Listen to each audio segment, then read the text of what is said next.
this is Hammer 357 Mag. This is going to be a quick look of the Kershaw Needs Work 1820 RD.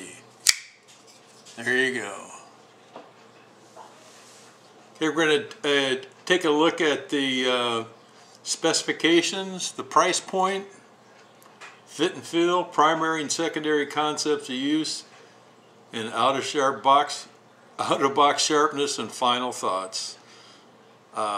My first thought in this life, it's basically ugly, but after you own it for a while, it doesn't look too bad. So don't judge it by its initial looks, and that's all I'll say on that. Okay, the steel on this knife is a Sandvik 14C28N. It's a stainless steel. It's the latest development in the Sandvik's range of knife steels. This particular steel optimizes the chemistry, provides a top-grade knife steel with a unique combination of an excellent edge, performance, high hardness, and good corrosion resistance. The hardness on this is 55 to 62. The handle on this, it's a glass-filled nylon. The blade length on this, from here to here, is 3 inches. The overall length is 7 1/8 inches. The close length on this particular knife is 4 1/4 inch. The overall weight of this knife is 3.5 ounces. It's a flipper knife with the speed safe assisted opening, and so it comes out of there really quick. It's a lock liner,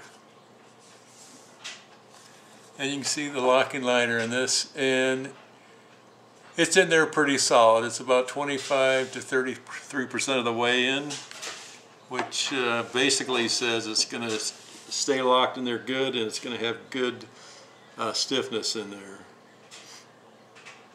The pocket clip on this is the right side only, so there's no up and down or left up and down. It's just the right side, one direction. The blade top in this, if you look at this, is called a sheep's foot. That's where it's flat and the top comes down, so it's just a totally flat knife.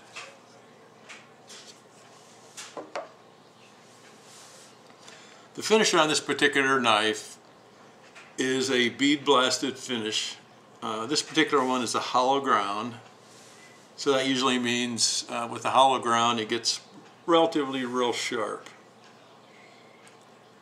Now, as far as the blade play on this knife, which normally is back and forth, and this thing is solid as a rock. I mean, it doesn't move at all, so it's got really solid blade play in there, so that's not an issue.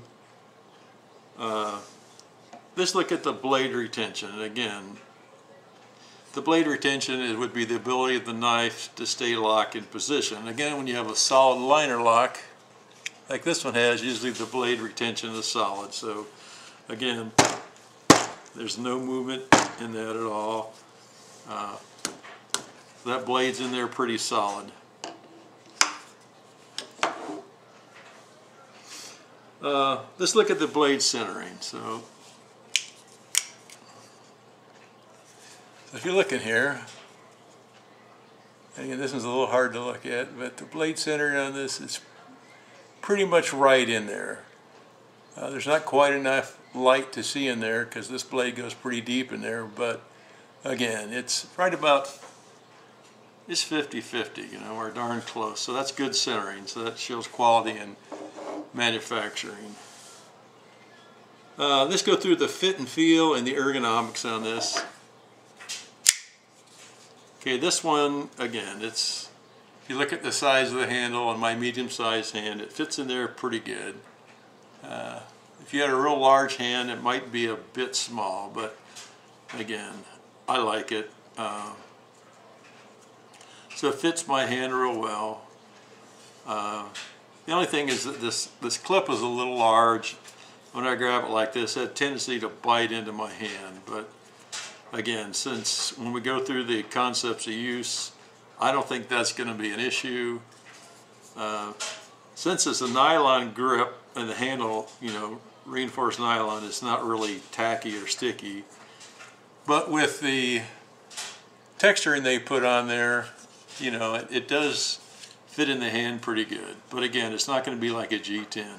It does have some jimping on the back, but the jimping is so smooth it's virtually worthless. I mean, you know, it's just probably more for looks than it is performance. Again, take a look at that. You'll see that jimping is not really cut in there very well, so it's kind of a smooth jimping. It really doesn't seem to perform any real, you know, usefulness. So overall, when I look at the primary concept of use on this, it's a sheep's foot, and it's really designed for cutting, so it becomes an everyday carry general purpose knife. Secondary concept of use, it really doesn't have one. You know, again, this is a general purpose cutting knife. And I think with the way the sheep foot blade, it probably would be superior in doing that. But again, it doesn't slash or penetrate very well. The jimping is poor, and again, if you use this as a tactical knife or tried to, again, this clip here seems to kind of, you know, kind of pinches into my hand at least. It might not yours. And again, the jimping on this is crap, so you're not going to be able to keep your thumb back here very well. So it's just not going to work well as a combat knife. But if you want just a knife that's good for EDC work for general purpose, it'd be a good knife. Now let's check out the sharpness out of the box. Now the sharpness out of the box on this one is really good. And we should be able to get a nice, now look at the curl that one was able to kick out, so that's really nice. So that's a really sharp knife. Okay, my final thoughts on this knife again. It's a great knife for general purpose. It's got a good steel on it. It's made in the USA. It's really sharp out of the box. I'm pleased. You know, most of the Kershaws come out of the box really sharp. This one is along that line. And the real question is, if I was to lose or misplace this knife or whatever, would I buy another one? Absolutely, I would. As a matter of fact, I caught these on sale. I have 3 of them right now, so I really like them. And again, the initial look is a little hard, but after you own one and you feel it, you know, it's actually pretty pleasing after a while. So it's got its place in your collection. So anyway, that's all I have for now on this particular knife. So remember, long live rock and roll and the American dream. And again, thank you for your time and have a great day.